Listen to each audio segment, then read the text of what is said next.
11th class maths. तो देखो function start कराया था, डोमेन और रेंज का पार्ट, मॉडुलस फंक्शन चल रहा था ना। 6 पार्ट हो गए थे आई थिंक, तो 7th पार्ट अब कंटिन्यू करते हैं। बहुत ही बढ़िया क्वेश्चन है, बहुत ही आसान क्वेश्चन है। स्टार्ट करते हैं। फंक्शन इस बार दिया गया है मॉडुलस x प्लस 5। बहुत ही बढ़िया है ना। डोमेन तो याद हो गई होगी अब तक। क्या होती है भाई, मॉडुलस फंक्शन की डोमेन हमेशा क्या होती है, रियल नंबर। क्यों भाई, कुछ भी डालो, डोमेन का मतलब क्या होता है, x की वैल्यू। कौन मना कर रहा है इसमें x डालने से, कुछ भी डालो कुछ भी। सॉरी मैंने गलती से माइनस अंदर लिख दिया, ये मॉडुलस के बाहर है, ध्यान दे रहा। कुछ भी डालो x की वैल्यू, क्या फर्क पड़ता है ना। तो डोमेन तो रियल नंबर है, तो डोमेन वगैरह डायरेक्ट में लिख रहा हूं कि डोमेन तो क्या आ गई, रियल नंबर आ गई है ना। अब काम करेंगे रेंज के लिए, तो लिखो फॉर रेंज। किसके लिए काम कर रहा हूं, रेंज के लिए। तो मैं मालूम है रेंज के लिए मैं काम करता हूं मॉडुलस से रिलेटेड। मुझे बताओ मॉडुलस फंक्शन के बारे में कंफर्म होते हो ना कि हमेशा क्या होता है, ग्रेटर देन इक्वल टू 0। क्यों, क्योंकि मॉडुलस फंक्शन हमेशा कैसी वैल्यू बाहर निकालता है, प्लस वाली। और प्लस का मतलब क्या होता है भाई, पॉजिटिव वैल्यू का मतलब क्या होता है, 0 से बड़ी ना। तो ग्रेटर देन और इक्वल टू 0, इतनी बात तो तुम्हें समझ में आनी चाहिए। लेकिन अगर इसके बाहर माइनस लगा हुआ है तो ये हमेशा value greater than equal to 0 नहीं आएगी, हमेशा नेगेटिव आएगी। क्यों, मैं मानता हूं मॉडुलस वाली वैल्यू हमेशा प्लस बनेगी, लेकिन बाहर वाला माइनस का साइन उसे हमेशा क्या बना देगा, नेगेटिव बना देगा। ये बात मैंने बताई थी ना छठे पार्ट के अंदर। अगर मॉडुलस के बाहर माइनस का साइन लगा हुआ है तो उस माइनस के साइन की वजह से वो पूरा मॉडुलस का फंक्शन लेस देन बनेगा। तो लिखो माइनस वाला part less than equal to 0। अब मुझे बताओ बोर्ड पे देखो, फंक्शन सेम बनाना है, ऊपर 5 ऐड हुआ हुआ है ना, नीचे भी मैं क्या करूंगा, ऐड करूंगा 5 बोथ साइड। लिखो फंक्शन सेम बनाना होता है, एडिंग 5 बोथ साइड्स। तो देखो यहां पर भी 5 ऐड कर दिया, 0 में 5 ऐड करूंगा 5 आएगा, ये आ गया। अब मुझे बताओ क्या ये फंक्शन और ये फंक्शन सेम बन गया ना। देखो बिल्कुल सेम है, तो क्या मैं इस फंक्शन की जगह y नहीं रख सकता। देखो बोर्ड पे ये फंक्शन और ये फंक्शन सेम है, और ये फंक्शन किसके बराबर बता रखा है, y के, तो डाल दो y। रेंज आ गई अब, क्योंकि रेंज क्या होती है, y की वैल्यू। y की वैल्यू क्या आई है, 5 और 5 से छोटी। ये कह रहे हैं कि y की वैल्यू क्या आएगी, 5 और 5 से छोटी आएगी ना।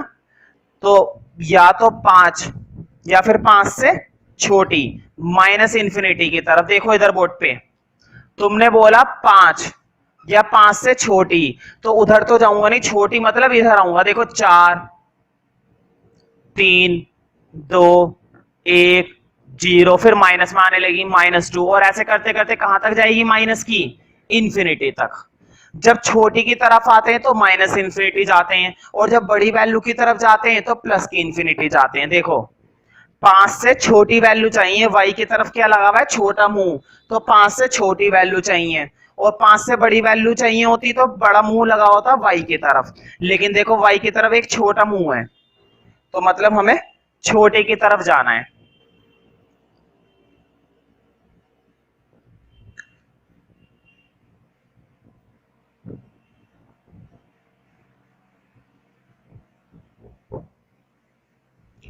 एट्थ देखते हैं।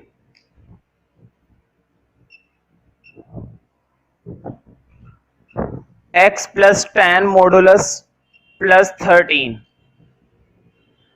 तो देखो डोमेन वगैरह तो खुद कर लेना, मैं सीधा रेंज के लिए काम करता हूं। लिखो फॉर रेंज। मुझे बताओ क्या ये मॉडुलस वाला पार्ट हमेशा नेगेटिव होगा ना। क्यों, क्योंकि बाहर कौन सा साइन लगा हुआ है, माइनस का। जब भी मॉडुलस के बाहर माइनस का साइन लगे तो ग्रेटर देन इक्वल टू 0 मत किया करो, लेस देन इक्वल टू 0 किया करो। ऐसे लेस देन इक्वल टू 0 इस तरह से, ठीक है। तो अब तुम्हें मालूम है लेस देन इक्वल टू 0 है। अब हमें फंक्शन सेम बनाना है। बताओ ऊपर क्या ऐड हुआ है, 13। हम भी वही जो काम जैसे उसने कर रखा है बिल्कुल वही काम और वैसे हम भी करेंगे। ठीक है, ऐड कर दो। कितने ऐड करने? 13। में डायरेक्ट कर रहा हूं बिना लिखे, तुम पहले लाइन लिख देना, कभी तुम भी डायरेक्ट कर दो। अब मुझे बताओ क्या ये फंक्शन, बोर्ड पे देखो, क्या ये फंक्शन और क्या ये फंक्शन सेम नहीं बन गया पूरा? देखो सेम है बिल्कुल। और ये फंक्शन किसके बराबर बताया गया है? y के।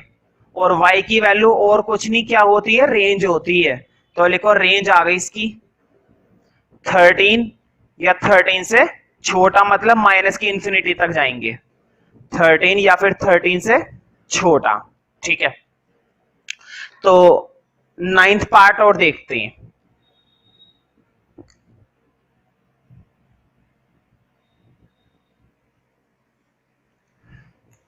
9th पार्ट है भाई 5 माइनस 6 एक्स प्लस 2। ठीक है, फिर से मैं वही बोलूंगा, डोमेन के लिए खुद कर लेना, मैं रेंज के लिए करके दिखा रहा हूं तुम्हें। मैं क्या करके दिखा रहा हूं? रेंज के लिए। मुझे बताओ, देखो बोर्ड पे, जब मॉडुलस के साथ कुछ मल्टीप्लाई वगैरह चिपका हुआ हुए करे ना, देखो जैसे कि 6 चिपक रहा है ना, जब भी मॉडुलस वाले के साथ कुछ भी डिवाइड हुआ होए करे, जब भी मॉडुलस वाले के साथ कुछ भी मल्टीप्लाई हुआ करे, कोई फर्क नहीं पड़ता, कोई फर्क नहीं पड़ता। सपोज ये ऐसे होता, कुछ नहीं फर्क पड़ता, कुछ भी नहीं पड़ता। ठीक है, मुझे तो बस इतना बताओ कि मॉडुलस के बाहर माइनस का साइन लगा हुआ है ना, देखो मुझे बताओ ये माइनस का साइन मॉडुलस के साथ ही तो माना जाएगा। क्या ये माइनस का साइन 5 के साथ माना जाएगा? नहीं, 5 के साथ कौन सा साइन है? प्लस है। ये माइनस का साइन मॉडुलस के साथ लगा हुआ है, यानी कि मॉडुलस अभी भी नेगेटिव है, तो पूरा उठा लिया करो। ये जो मल्टीप्लाई वाली टर्म होती है ना, पूरी उठानी होती है हमें। लिखो -6x+2 less than equal to 0। तुम कहोगे फिर से लेस देन ले लिया, क्यों नहीं? जब भी मॉडुलस के साथ माइनस का साइन लगेगा, जब भी मॉडुलस के साथ माइनस का साइन लगेगा, हमेशा लेस देन 0 लेना है, हमेशा। ठीक है, अब मुझे बताओ फंक्शन में 5 ऐड हो रहा है ना, देखो 5 के साथ क्या लगा हुआ है? प्लस। और प्लस का मतलब है कि 5 ऐड हुआ हुआ है, तो ऐड करना है। तो मैं भी बिना वो लाइन लिखे डायरेक्ट ऐड कर रहा हूं। यहां पर भी ऐड कर दिया, और यहां पर भी बताओ 0 में 5 ऐड करा, 5। मुझे बताओ क्या ये फंक्शन सेम बन गया? तुमने एक चीज गौर करी, हर बार मैं क्या बनाने की कोशिश कर रहा हूं? Function same. और फंक्शन सेम बनते ही उसकी जगह मैं क्या पुट कर देता हूं? y। देखो इस फंक्शन की जगह क्या तुम ये y नहीं डाल सकते हो? इस फंक्शन की वैल्यू क्या डाल दी? y डाल दी। अब आ गई रेंज।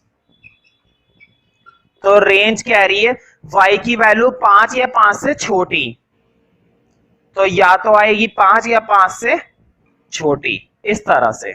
ठीक है, 5 या फिर 5 से छोटी। लास्ट पार्ट बचा है भाई मॉडुलस वाले का।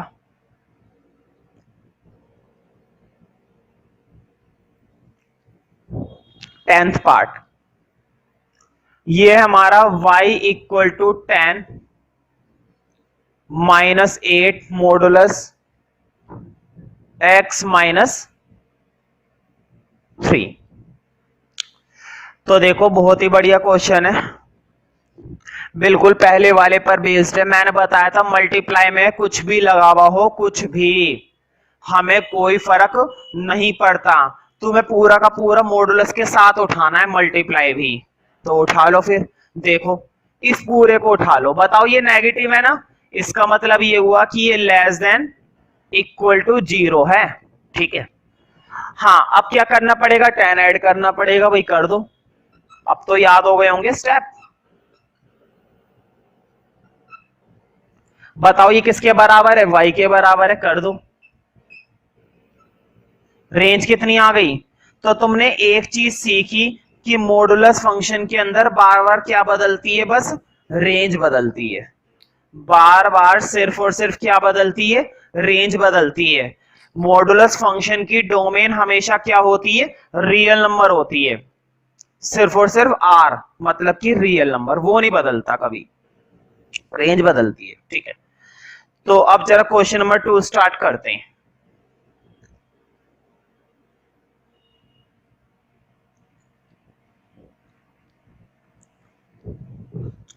तो जैसा कि तुम्हें दिखाई दे रहा है क्वेश्चन नंबर 2 के अंदर सारे क्वेश्चन रूट वाले हैं, सारे के सारे क्वेश्चन रूट वाले हैं। देखो रूट वालों के अंदर भी ना दो कैटेगरी बन जाती है, रूट वाले क्वेश्चंस में भी दो कैटेगरी बनती है। गौर से देखो, रूट के अंदर है ना किसी किसी पे स्क्वायर लगा हुआ है एक्स पे, और किसी किसी पे स्क्वायर नहीं लगा हुआ।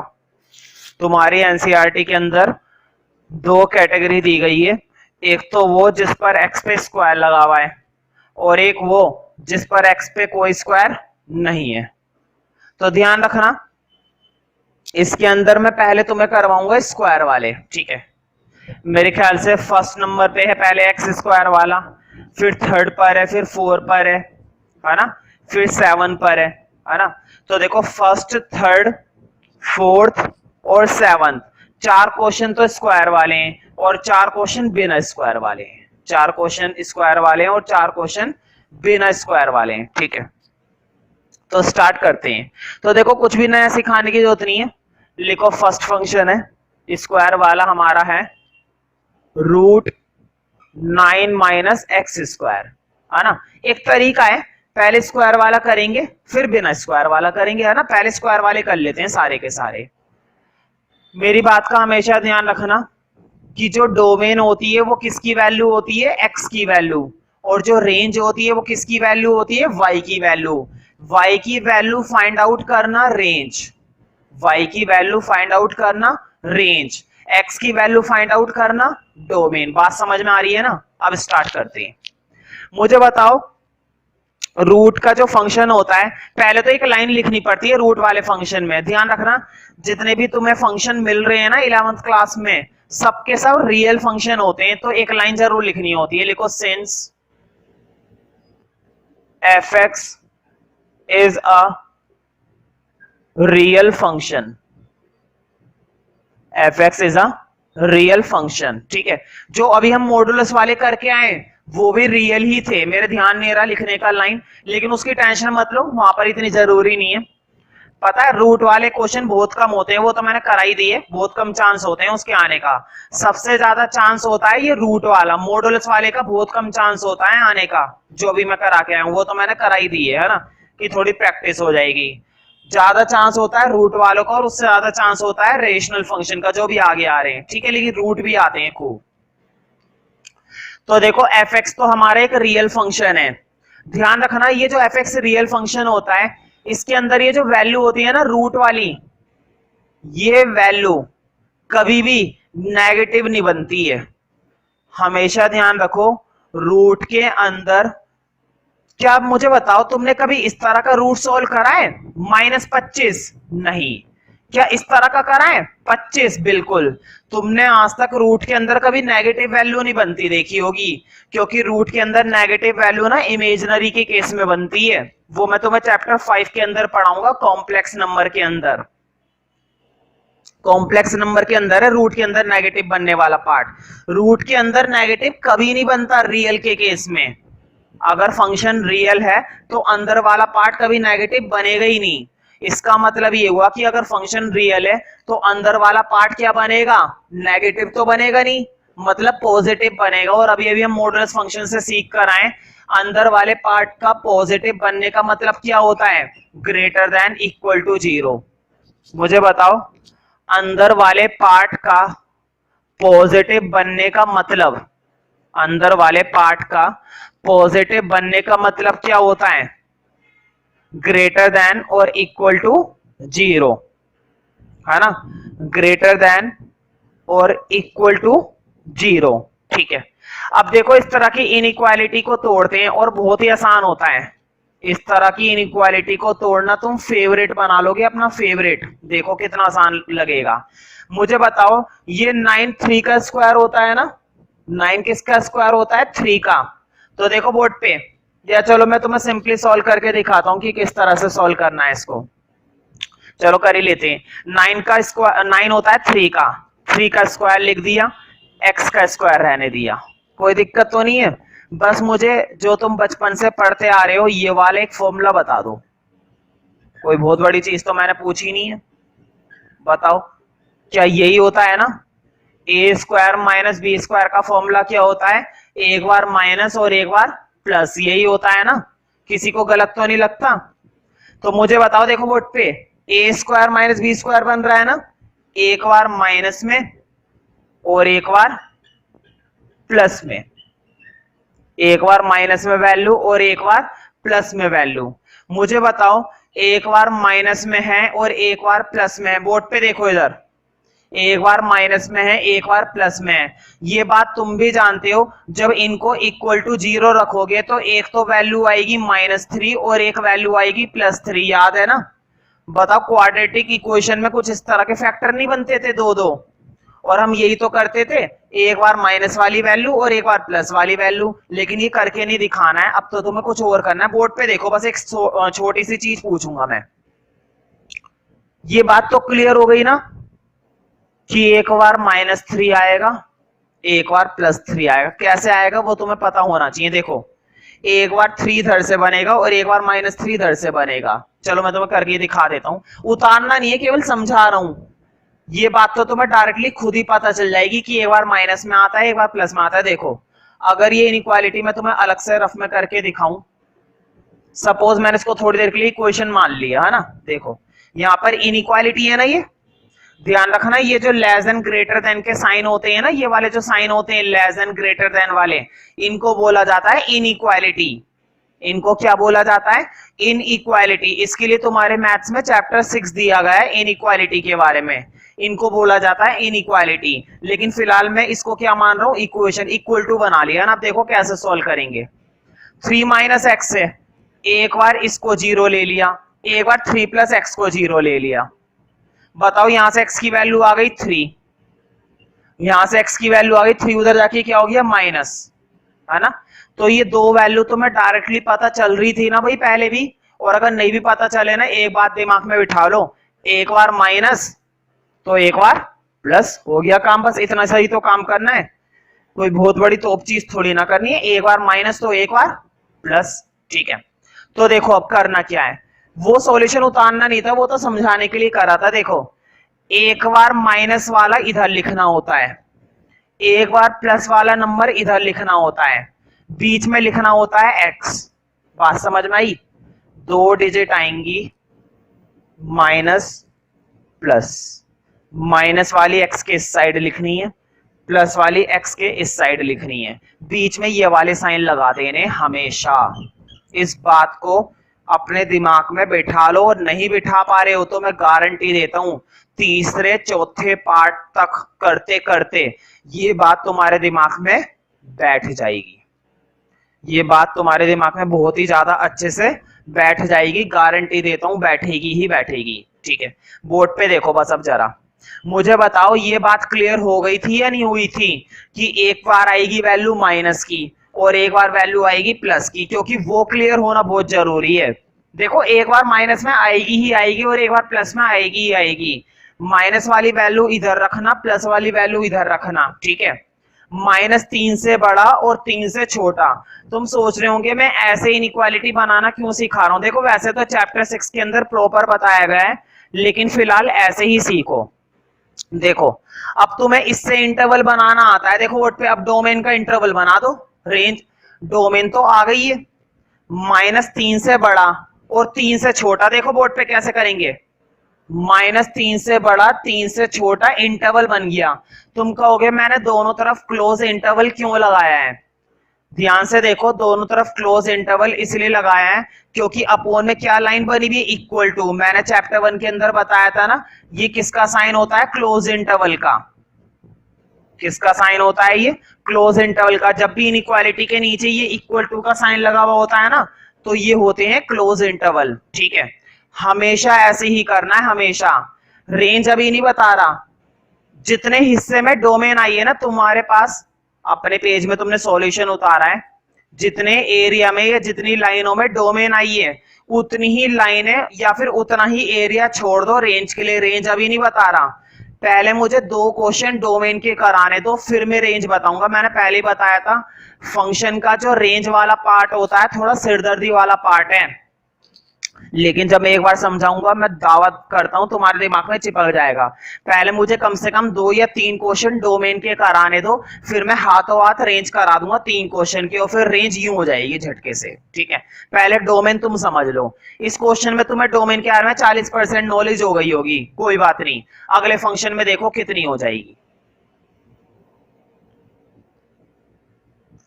अभी मैं रेंज कराने के लिए इस क्वेश्चन पर वापस आऊंगा, इसलिए थोड़ा सा एरिया छोड़ दो, थोड़ी सी जगह छोड़ दो अपने पेज पर। ठीक है, अब जरा स्क्वायर वाले ही कर रहे हैं। देखो स्क्वायर वाला सेकंड क्वेश्चन तो है नहीं, है ना, सेकंड पार्ट में तो स्क्वायर है नहीं, थर्ड पार्ट में है। तो मैं डायरेक्ट कौन सा पार्ट करा रहा हूं, थर्ड पार्ट, है ना, ताकि फ्लो बन जाए, ताकि क्या बन जाए, फ्लो। तो मैं मालूम है फंक्शन के अंदर एक लाइन हमेशा लिखते हैं, लिखो since fx is a real function. fx क्या है भाई, एक रियल फंक्शन है। मैंने बताया था रूट के अंदर ये जो वैल्यू होती है ये कभी भी नेगेटिव नहीं बनती है।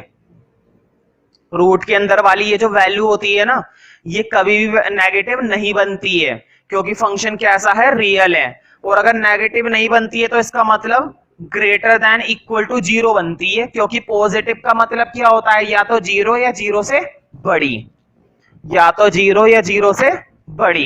ठीक है, तो देखो अभी इधर मुझे बताओ 4 क्या होता है, 2 का स्क्वायर, समझ रहे हो ना, 2 का स्क्वायर, ये लो कर दिया। बताओ फॉर्मूला बना या नहीं बना, a minus b a plus b, है ना, बनाओ। अगर फॉर्मूला बन रहा है और तुम्हें समझ में भी आ रही है बातें, तो उससे बढ़िया बात तो फिर कुछ है ही नहीं। मुझे बताओ क्या यहां तक का स्टेप समझ में आया, बिल्कुल बच्चों वाली हरकत है तो भाई समझ में आ ही गया होगा, है ना। एक बार माइनस तो एक बार प्लस। मैंने बताया था एक बार आएगा -2, एक बार आएगा +2, बीच का x बीच में, बात समझ में आई। एक बार आएगा -2, हमेशा माइनस वाला इस कोने पर लिखना है। एक बार आएगा +2, +2 वाला हमेशा इस कोने पर लिखना है, और बीच में ये वाले साइन लगाने हैं, हमेशा हमेशा ये वाले साइन लगाने हैं। इसके बारे में मैं प्रॉपर तरीके से तुम्हें चैप्टर 6 के अंदर पढ़ाऊंगा, लीनियर इनइक्वालिटीज वाले चैप्टर में। ठीक है, लीनियर इनइक्वालिटी वाले चैप्टर में मैं प्रॉपर तरीके से बताऊंगा कि ये साइन क्या है और कैसे आते हैं ना। फिलहाल तो भाई लॉजिकल है, अभी ऐसी समझ लो, बन गई डोमेन। मुझे बताओ फर्स्ट क्वेश्चन के मुकाबले यहां पर आधा भी समय नहीं लगा करने में हमें। देखो यहां से -2 उठाया, वहां से 2 उठाया, दोनों इंटरवल क्लोज कर दिए। क्लोज करने तुम्हें आते हैं, चैप्टर 1 में बताया था ना, जब भी ये नीचे इक्वल टू लगा हुआ होता है तो क्लोज इंटरवल करने पड़ते हैं हमें। क्लोज इंटरवल मतलब ये स्क्वायर ब्रैकेट, और ओपन इंटरवल मतलब वो गोल वाला ब्रैकेट। इसमें भी वही काम करो, रेंज के लिए इतना ही एरिया छोड़ दो। डोमेन समझ में आ रही है ना। ये जो रूट वाले फंक्शन करा रहा हूं बहुत हैवी चीज है, कुछ ही बच्चों को समझ में आते हैं, अगर तुम्हें समझ में आ रहे हैं तो ये बहुत बड़ी बात है। ठीक है, अब अगले क्वेश्चन में फिर से फंक्शन बदल गया, तो देखो मैंने थोड़ी बहुत चीजें रफ करी हैं बस, है ना। तो देखो अगला स्क्वायर वाला तो चौथा ही पार्ट है। देखो इस बार फंक्शन दे रखा है 16 माइनस एक्स स्क्वायर। मुझे बताओ फिर से ये अंदर वाला पार्ट क्या होगा, नेगेटिव हो सकता है क्या ये अंदर वाला पार्ट। रूट के अंदर वाला पार्ट कभी भी नेगेटिव नहीं हो सकता है, वो पार्ट हमेशा कैसा बनता है, पॉजिटिव बनता है। तो बनाओ फिर इसे positive, greater than equal to 0। बताओ 16 किसका स्क्वायर होता है, 4 का। कोई दिक्कत तो नहीं अगर मैं डायरेक्ट ये वाला स्टेप लिख दूं, तुम लोग भी लिख सकते हो, कोई दिक्कत नहीं है, तुम लोग भी लिख सकते हो। देखो वैसे भी ये क्वेश्चन 4 नंबर में आता है, और 4 नंबर के हिसाब से वैसे भी ये कितना बड़ा तो पहले ही हो जाता है, क्योंकि अभी तो रेंज भी बाकी है, अभी तो इस क्वेश्चन में रेंज भी बाकी है, तो एक आध स्टेप छोड़ सकते हो। अब मुझे बताओ एक बार -4, एक बार +4, बीच का x बीच में, बात समझ में आई। एक बार -4 इस कोने पर, एक बार +4 उस कोने पर, बीच का x बीच में, और हमेशा ये वाली इनइक्वालिटी। हाँ, जल्दबाजी में अगर इनइक्वालिटी का साइन भूल गए तो गलत हो जाएगा, इस बात का ध्यान रखना। मुझे बताओ -4 से बड़ा और 4 से छोटा बन गया इंटरवल, डोमेन बन गई है, डोमेन बन गई, क्योंकि x की वैल्यू क्या है, -4 से बड़ी और 4 से छोटी, और जो x की वैल्यू होती है वही तो डोमेन होती है भाई, जो x की वैल्यू निकल के आती है वही हमारी क्या मानी जाती है, डोमेन। तो ये डोमेन ही तो है, और है ही क्या ये। चलो फिर जब मैं 3 पार्ट कराई दिए तो स्क्वायर वाला एक ही लास्ट पार्ट बचा है, वो भी कर लेते, फिर सारी रेंज एक साथ कर लेंगे, है ना, इन चारों क्वेश्चन की सारी रेंज एक साथ कर लेंगे, है ना। देखो 7th पार्ट बचा हुआ है स्क्वायर वाला, तो 7th और कर लेते हैं।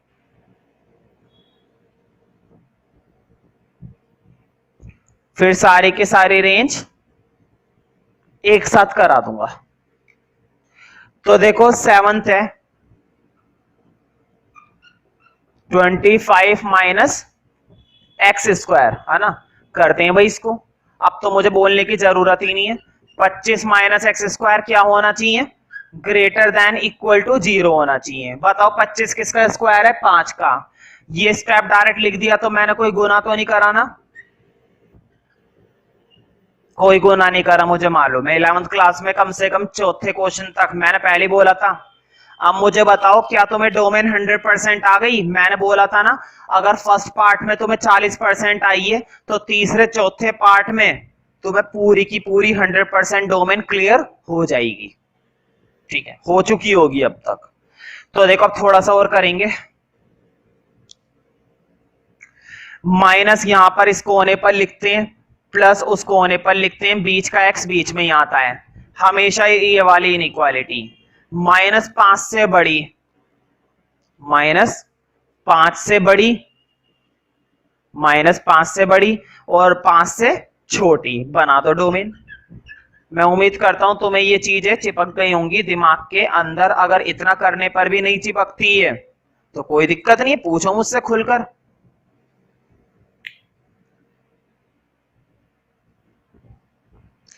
अब जरा उसी पार्ट से शुरुआत करेंगे जहां से मैंने डोमेन शुरू करवाई थी, है ना। तुम लोग अपने रजिस्टर के उसी पेज पर वापस आ जाओ, फर्स्ट पार्ट पर, है ना। फर्स्ट पार्ट में मैंने डोमेन लिखवा रखी है ना, तुमने देखा होगा वहां पर मैंने तुम्हें क्या करवा रखी है, डोमेन। अब मैं तुम्हें सॉल्व करवाऊंगा रेंज। तो देखो फर्स्ट पार्ट से शुरू करते हैं। तो देखो रेंज है ना, बस ये मत सोचना कि बहुत मुश्किल चीज है, डोमेन की तरह ही होती है, हैवी टॉपिक, समझ में आ जाएगा, कोई दिक्कत नहीं है, लेकिन थोड़ा सा ना कंफ्यूजिंग होता है रेंज वाला काम। तो देखो ध्यान से समझोगे तो आ जाएगा। तो मैं फंक्शन दोबारा से लिख देता हूं, लिखना ही पड़ेगा भाई क्योंकि मैंने रब जो कर दिया है सारा, है ना। और देखो रेंज का डोमेन से कोई लेना देना नहीं है, रेंज का डोमेन से कोई लेना देना नहीं है, मतलब वो जो सॉल्यूशन करा था ना उससे कोई लेना देना नहीं है, ठीक है। बस मैं तुम्हारे हेल्प के लिए ना यहाँ पर डोमेन लिख देता हूँ, जो इसकी डोमेन आई थी। देखो इसकी डोमेन आई थी -3 से लेकर 3 तक, है ना, ये आई थी ना डोमेन, याद है मुझे। मुझे किसी फंक्शन की रूट वाले की देखते ही डोमेन याद हो जाती है। देखते क्या, सोल्व करने से पहले एक टेक्निक है, एक टेक्निक है करने की, वो टेक्निक छोड़ो शॉर्ट में करने की, तुम्हें तो वैसे ही सॉल्यूशन दिखाना है। देखो अब हम काम करने वाले रेंज के लिए ना, स्टार्ट करते हैं। लिखो तुम्हें ना अपने उसी आगे से करना है जहां से तुमने डोमेन लिखी थी एंड में, उसी के एक लाइन छोड़कर आगे से सॉल्यूशन करना शुरू कर दो बस। लिखो फॉर रेंज। अब हम काम किसके लिए करेंगे, रेंज के लिए। टीचर को बताना जरूरी है ना कि अब हम रेंज के लिए काम कर रहे हैं, डोमेन वाला काम खत्म, अब रेंज के लिए, ठीक है। तो देखो रेंज के लिए ना तुम्हें ये फंक्शन किसके बराबर मानना पड़ता है, लिखो लेट फंक्शन किसके बराबर मानना पड़ता है, y के। फंक्शन को किसके बराबर मानना पड़ता है, y के। अब बताओ फंक्शन था क्या, ये रहा, बताओ यही था ना फंक्शन। बोर्ड पे देखो, तुमने इस फंक्शन को किसके बराबर मान लिया, y के। रेंज के लिए ये काम करना पड़ता है, लेट कर लेना। और फंक्शन था क्या, फंक्शन ये था। बताओ रूट हटाने के लिए हम जर्नली क्या करते हैं, रूट हटाने के लिए हम जर्नली क्या करते हैं, एक काम करना, थोड़ा छोटा छोटा लिखना, क्योंकि रेंज में ना डोमेन से ज्यादा जगह घिरती है, थोड़ी सी डोमेन से थोड़ी सी ज्यादा जगह घिरती है, इसलिए मैं पहले ही बता रहा हूं, कभी तुम बड़ा बड़ा लिखो और आए ना फिर उस जगह में। क्योंकि तुमने पेज थोड़ा सा ही छोड़ा होगा डोमेन के हिसाब से, डोमेन से थोड़ा सा ज्यादा जगह छोड़ते तो ठीक रहता है ना, कोई बात नहीं, पहले पार्ट से तुम्हें पता चल जाएगा। खैर, रूट हटाने के लिए क्या करते हैं, स्क्वायरिंग बोथ साइड, लिखना मत, डायरेक्ट कर दो, स्क्वायरिंग लिख नहीं रहा, डायरेक्ट कर रहा हूं, चलो लिख ही देता हूं, तुम भी क्या याद रखोगे, लिखो स्क्वायरिंग बोथ साइड्स, ठीक है। तो देखो यहां पर तो रूट हट जाएगा, स्क्वायर कर दिया ना, स्क्वायर करने के बाद रूट हट जाता है, तो देखो इधर तो रूट हट गया, उधर भी तो स्क्वायर करा है, वाई पर क्या आ गया, स्क्वायर आ गया, वाई पर क्या आ गया, स्क्वायर आ गया। अब वाई के स्क्वायर को इधर ले आओ, समझ रहे हो, एक्स के स्क्वायर को उधर ले जाओ, मुझे बताओ माइनस का एक्स स्क्वायर उधर जाके क्या हो गया, प्लस का वाई स्क्वायर इधर आके हो क्या हो गया, माइनस का। बात समझ में आई, बोर्ड पे देखो, मुझे बताओ ये स्क्वायर जब मैं इधर भेजूंगा तो इधर आके ये क्या बन जाएगा, रूट। जब भी हम स्क्वायर इधर भेजते हैं तो इधर आके क्या बन जाता है, रूट। मुझे बताओ तुम्हारे पास क्या x की वैल्यू निकल आई, देखो आ गई, क्या है x की वैल्यू, 9 माइनस वाई स्क्वायर, क्या x की वैल्यू 9 माइनस वाई स्क्वायर आई है या नहीं आई है, आई है ना। अब मैं ऊपर का पार्ट रब कर रहा हूं क्योंकि मुझे स्पेस चाहिए भाई। मुझे बताओ क्या x की वैल्यू 9 माइनस वाई स्क्वायर आई है या नहीं आई है। चलो मैं नीचे से उठाकर है ना ऊपर लिख रहा हूं, नहीं तो बार बार दिक्कत होगी। ये आई है ना वैल्यू, ये आई है, बिल्कुल ठीक। अब तुम्हें ना बिल्कुल वही काम करना है जो तुमने डोमेन में करा था, सेम, बिल्कुल सेम, जो काम तुमने डोमेन में करा था वही काम तुम्हें किस में करना है, रेंज में। मुझे बताओ क्या रूट के अंदर वाली वैल्यू कभी नेगेटिव होती है, याद करो डोमेन में मैं यही बात बोल रहा था ना बार बार, क्या रूट के अंदर वाली वैल्यू कभी नेगेटिव होती है फंक्शन में, नहीं होती है। और जब नहीं होती है तो क्या तुम इसको ग्रेटर देन इक्वल टू 0 लिख सकते हो, बिल्कुल लिख सकते हो। मुझे बताओ बिल्कुल डोमेन की तरह नहीं है, अब तुम्हें मालूम है क्या करने वाला हूं, 3 माइनस वाई 3 प्लस वाई। अब भी तुम्हें मालूम है अगला स्टेप क्या करने वाला हूं, क्या करने वाला हूं, -3 इधर लिखूंगा, +3 इधर लिखूंगा, बीच का y बीच में लेस देन इक्वल टू, बिल्कुल ठीक। अब कहानी में थोड़ा सा चेंज है बस, डोमेन में मैं बार बार, अच्छा मुझे बताओ ये स्टेप समझ में आ गया ना, यहां तक तो समझ में आ गया होगा, इसके आगे का काम भी समझ में आ गया होगा क्योंकि वही काम है बिल्कुल जैसा किस में करा था, डोमेन में करा था। ये सब समझ में आ रही है ना बात है। अब देखो कहानी में थोड़ा सा फर्क है, डोमेन में मैं बार बार क्या बोलता हूं, -3 लो 3 लो, दोनों को क्लोज कर दो। रेंज में बात कुछ अलग है, रेंज में बात कुछ अलग है।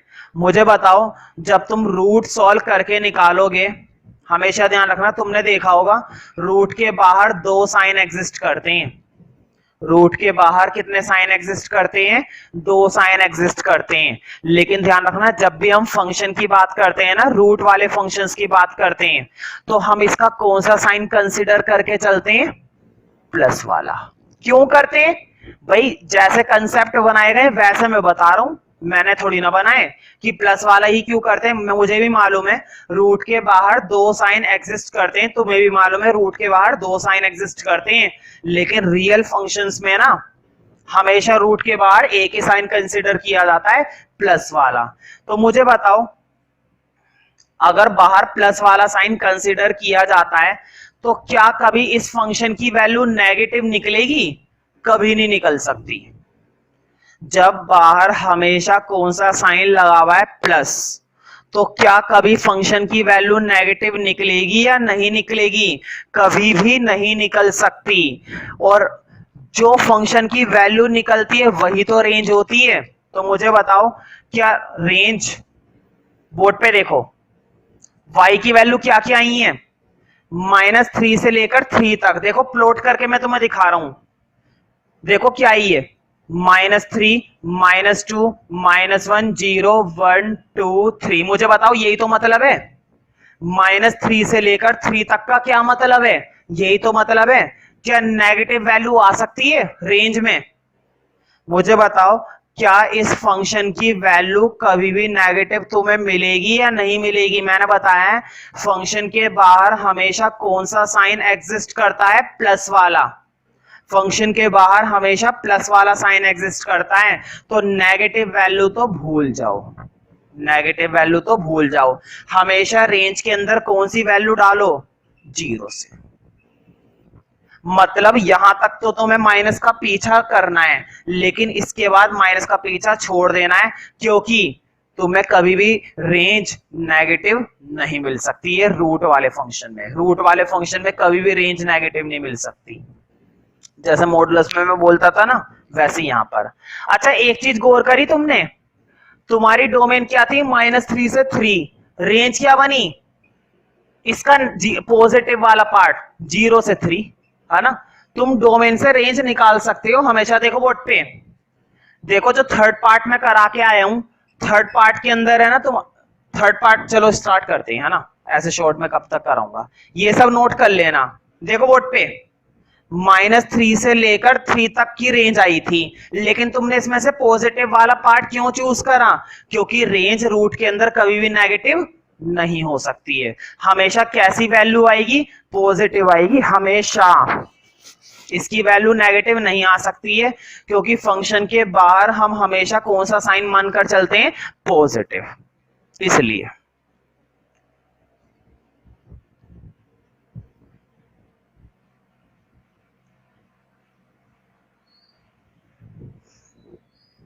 देखो थर्ड पार्ट करते हैं ना, क्योंकि थर्ड पार्ट अधूरा छोड़ रखा है।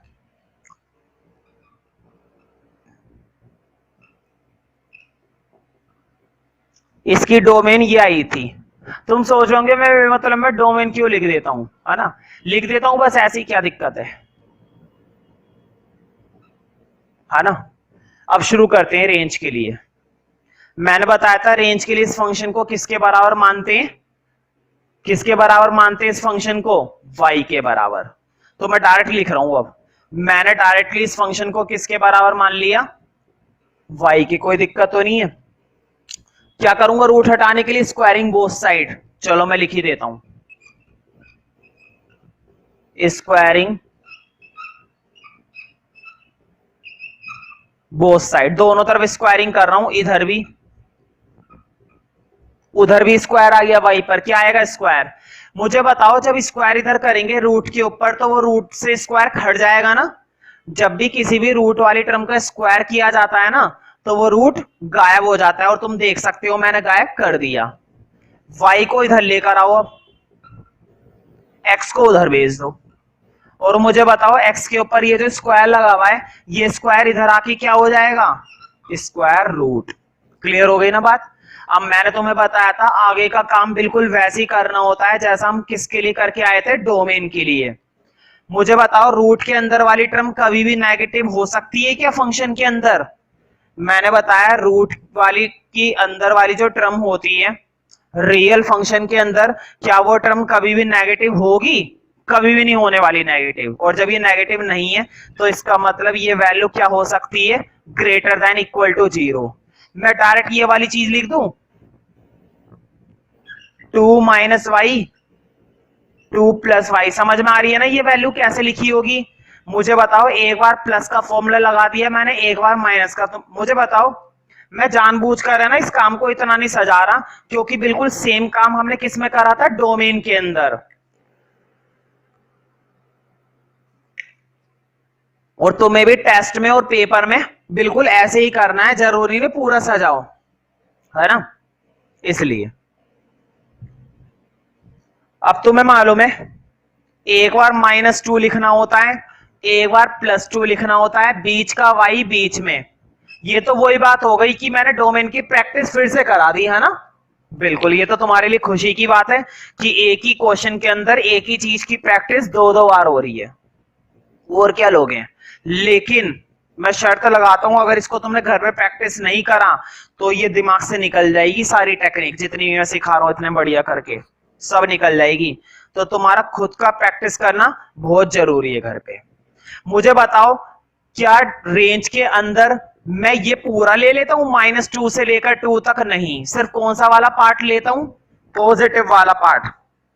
मुझे बताओ क्या रेंज कभी भी नेगेटिव आ सकती है रूट वाले फंक्शन की? मैंने बताया था रूट के बाहर हमेशा कौन सा साइन एग्जिस्ट करवाते हैं हम फंक्शन के अंदर? पॉजिटिव।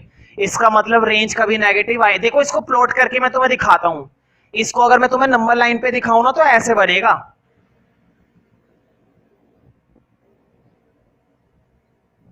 देखो इस चीज का मतलब ये है, ये जो इंटरवल निकल के आया ना, इस चीज का मतलब ये है -2 से लेकर 2 तक ये है। लेकिन क्या इस वैल्यू को ले सकता हूं?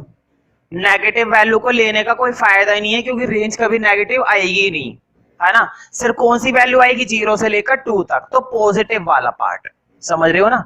0 से शुरू कर दिया करो, बस 0 से शुरू कर दिया करो, ठीक है। तो इस तरह से हमारी रेंज भी हो गई। अब तुम अंदाजा लगा सकते हो कि जो 4th पार्ट है और 7th पार्ट है उसके अंदर भी रेंज बिल्कुल इसी तरह से। अब देखो इन्हीं क्वेश्चनों को अगर मैं तुम्हें एनसीईआरटी से कराता तो कभी कुछ आ रहा है और कभी कुछ आ रहा है और कुछ भी समझ में नहीं आता। मैंने तुम्हें पहले चारों डोमेन एक साथ कराई, अब चारों रेंज करा रहा हूं, अब तुम्हें बातें समझ में आ रही हैं। अगर इसी क्वेश्चन को हम वहां से करते तो फ्लो ही नहीं बन पाता। कभी रूट वाला आ रहा है, कभी मॉडुलस फंक्शन आ रहा है, कभी सिंपल फंक्शन आ रहा है, कभी कुछ।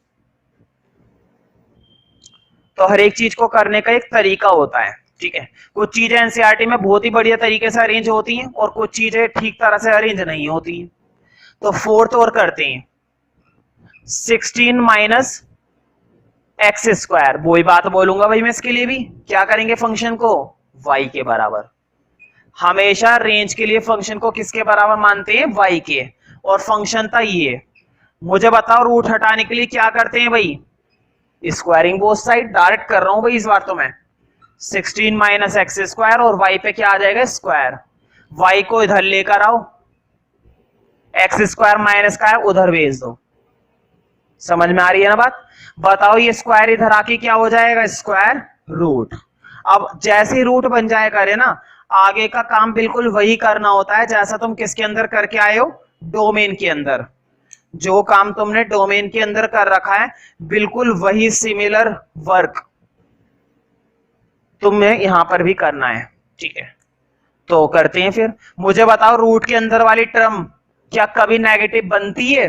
हमेशा अंदर वाली टर्म क्या बनती है? पॉजिटिव। और अगर पॉजिटिव बनती है तो इसका मतलब है ग्रेटर देन इक्वल टू 0। यही तो मतलब है। हाँ, इसका फॉर्मूला डायरेक्ट बना दो वही, एक बार प्लस में एक बार माइनस में। अब तुम्हें मालूम है आगे का अगला स्टेप क्या करना है।